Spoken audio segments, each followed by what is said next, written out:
नमस्कार मंडळी, माझ्या चॅनलवरती आपले स्वागत आहे। आज आपण पाहणार आहोत दैनंदिन जीवनातील महत्त्वाचे असे 18 टिप्स। तर चॅनलवरती नवीन असाल तर सबस्क्राइब नक्की करा। व्हिडिओ आवडला असेल तर लाईक, शेअर, कमेंट करायला विसरू नका। आजची आपली पहिली टिप आहे, जर तुमच्या डोक्यामध्ये केसामध्ये कोंडा झाला असेल तर कच्चे पपई घ्यावे व त्या पपईमधील गर काढून घ्यावे व याची छान पेस्ट तयार करून केसाच्या मुळांशी लावावे। अशा पद्धतीने तुम्ही पपईचा गर जर तुमच्या केसाला लावला तर थोड्याच दिवसामध्ये तुमच्या डोक्यामधील केसामधील कोंडा हे कमी होते। आपल्याकडेही काही अशा टिप्स असतील तर कमेंटमध्ये नक्की शेअर करू शकता। आपली पुढची टिप आहे, काही भाज्या किंवा फळं सोलल्यानंतर किंवा चिरल्यानंतर आपल्या हाताला काळे डाग पडत असतात, आपले हात काळे होतात।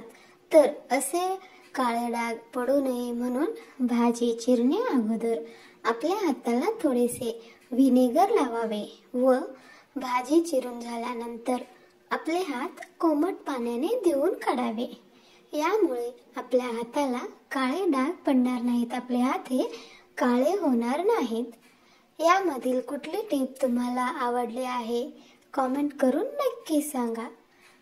आपली पुढची टिप आहे, जर तुम्हाला तुमचे दात चमकवायचे असतील तर तमालपत्राची बारीक पावडर करून घ्यावी व नंतर ब्रश वरती टूथपेस्ट लावून त्यावरती ही तमालपत्राची पावडर टाकून ब्रश करावे। यामुळे आपले दात चमकतात। असे तुम्ही दिवसातून 2दा ब्रश करू शकता। आपली पुढची टिप आहे, थंडीमध्ये दही हे लवकर विरजत नाही, त्यामुळे दही लावत असताना नेहमीपेक्षा दूध हे थोडे गरम असावे। यामुळे दही ही छान लागली जाते। आपली पुढची टिप आहे, सांबार करत असताना त्यामध्ये जर तुम्हाला शेवग्याच्या शेंगा वापरायचे असतील तर त्या डाळीमध्ये न शिजवता त्या वेगळ्या शिजून घ्यावे। डाळीमध्ये शिजवले असता त्या भरपूर शिजतात व ते शिजत असताना त्यामध्ये तुम्ही थोडंसं मीठ आणि गूळ टाकावे। यामुळे त्याला चव हे छान येते। आपली पुढची टिप आहे, तोंडल्याची भाजी करीत असताना तोंडले चिरून घेऊन थोडा वेळ त्याला तेल टाकून भाजून घ्यावे व नंतर तोंडल्याची भाजी करावी। यामुळे तोंडल्याची भाजी ही छान चवदार होते व सर्वजण आवडीने खातात। आपली पुढची टिप आहे, सीताफळाचा जर गर काढायचा असेल तर तुम्ही पुरणाच्या चाळणीचा वापर करू शकता। पुरणाच्या चाळणीचा वापर केल्यामुळे सीताफळामधील गर हे लवकर निघते, जास्त वेळ लागत नाही। आपली पुढची टिप आहे, मेदू वडे करत असताना उडदाचे पीठ हे छान प्रकारे जास्त वेळ फेटून घ्यावे। जास्त वेळ फेटून घेतल्यामुळे मेंदू वडे हे छान स्पंजी व फ्लफी होतात व ते खायला पण हलके राहतात। आपली पुढची टिप आहे, जर तुम्हाला कटलेट करायचे असतील व कटलेटसाठी लागणारे ब्रेड क्रम्स तुमच्याकडे उपलब्ध नसतील तर अशा वेळेस तुम्ही ब्रेड क्रम्स ऐवजी रवा वापरू शकता। रवा वापरून तुम्ही कटलेट केला तर चव हे कटलेटला छान येते। आपली पुढची टिप आहे, कच्चे टोमॅटो लवकर पिकण्यासाठी टोमॅटो ज्या ठिकाणी ठेवले आहे त्यामध्ये तुम्ही एक पिकलेला टमाटा किंवा सफरचंद ठेवू शकतो।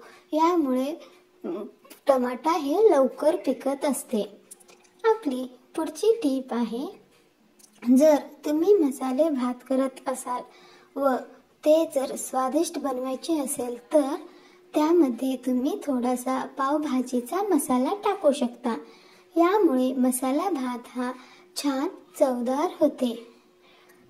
इथपर्यंत व्हिडिओ पाहिल्यावरती तुम्ही चॅनलला सबस्क्राइब जर केला नसाल तर प्लीज सबस्क्राइब नक्की करा। सबस्क्राइब करणे हे बिलकुल फ्रीच आहे। आपली पुढची टिप आहे, जर तुम्हाला आंबट ढेकर येत असेल तर तुम्ही तुमच्या आहारामध्ये पालकचा समावेश अवश्य करावे। पालक खाल्ल्यामुळे आंबट ढेकर येणे बंद होते।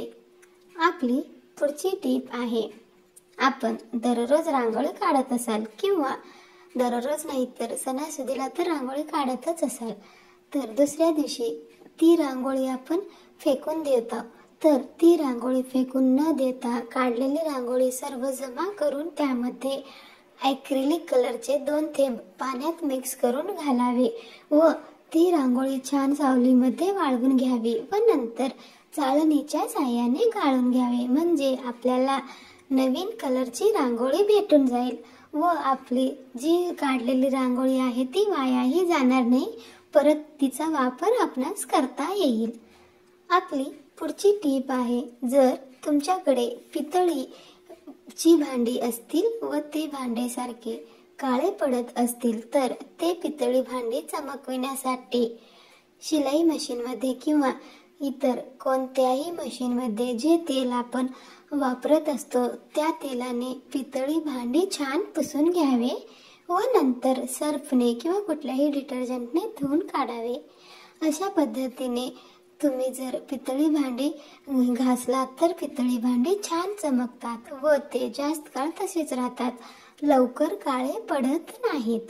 आपली पुढची टीप आहे, जर तुम्हाला ढोबळी मिरची म्हणजेच शिमला मिरची भरून करायची असेल तर अगोदर शिमला मिरची मधील बिया हे काढून टाकावे व नंतर ह्या ढोबळी मिरचीला थोडा वेळ गरम पाण्यामध्ये ठेवावे. नंतर त्यामध्ये आपण भाजीसाठी जो काही मसाला तयार केला आहे तो शिमला मिरचीमध्ये भरून घ्यावे. अशा प्रकारे तुम्ही भाजी केला तर तुम्हाला भाजी शिजवायला जास्त वेळ लागणार नाही व तुमच्या गॅसची पण बचत होते. आपण कुठून पाहत आहात प्लीज कॉमेंट बॉक्समध्ये नक्कीच सांगा. आपली पुढची टीप आहे, जर तुम्हाला ब्रेड रोल करायची असेल तर ब्रेड हे ताजे घ्यावे, शिळे ब्रेड घेऊ नये. जर तुम्ही शिळे ब्रेड घेऊन ब्रेड रोल करत असाल तर ब्रेड रोल करत असताना ब्रेड हे शिळे असल्यामुळे ते छान रोल होत नाहीत, ते तुटू शकतात, त्याला आकार छान देता येणार नाही. त्यामुळे नेहमी ब्रेड रोल करत असताना ताज्या ब्रेडचाच वापर करावे. ताजे ब्रेड असेल तर चांगल्या प्रकारे ब्रेड रोल करता येतात. आपली पुढची टीप आहे, कोणत्याही प्रकारची जर ग्रेव्हीची भाजी करायची असेल तर आपण त्यामध्ये कांदा टोमॅटो वापरत असतो, तर कांदा टोमॅटो हे बारीक चिरून घालण्याऐवजी त्याची पेस्ट करून घालावी, म्हणजे आपल्या ग्रेव्ही ही छान दाटसर होते व चव पण छानच येते. आपली पुढची टीप आहे, शेंगा जर भाजायचे असतील तर शेंगा भाजण्या अगोदर त्याला थोडा वेळ उन्हामध्ये ठेवावे व नंतर शेंगा भाजायला घ्यावे. यामुळे शेंगा भाजायला गॅस हे कमी लागते. तर आजच्या आपल्या या स्पेशल किचन टिप्स कशा वाटल्या कॉमेंट करून नक्कीच सांगा. आणि हो, आपल्याकडेही जर काही अशा टिप्स असतील तर त्या देखील कॉमेंट बॉक्समध्ये नक्कीच सांगा व यामधील आपण कुठल्या टिप्स वापरत असाल तर त्या देखील कॉमेंट करून नक्की सांगा. जर तुम्हाला हा व्हिडिओ आवडला असेल तर व्हिडिओला लाईक करा व आपल्या मित्रपरिवारासोबत शेअर करा. व्हिडिओ आवडला नसेल तर तुम्ही डिसलाईकही करू शकता.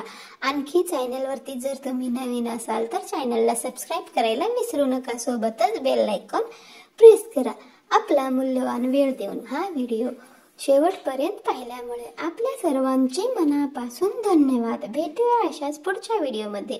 तोपर्यंत नमस्कार. हर हर महादेव.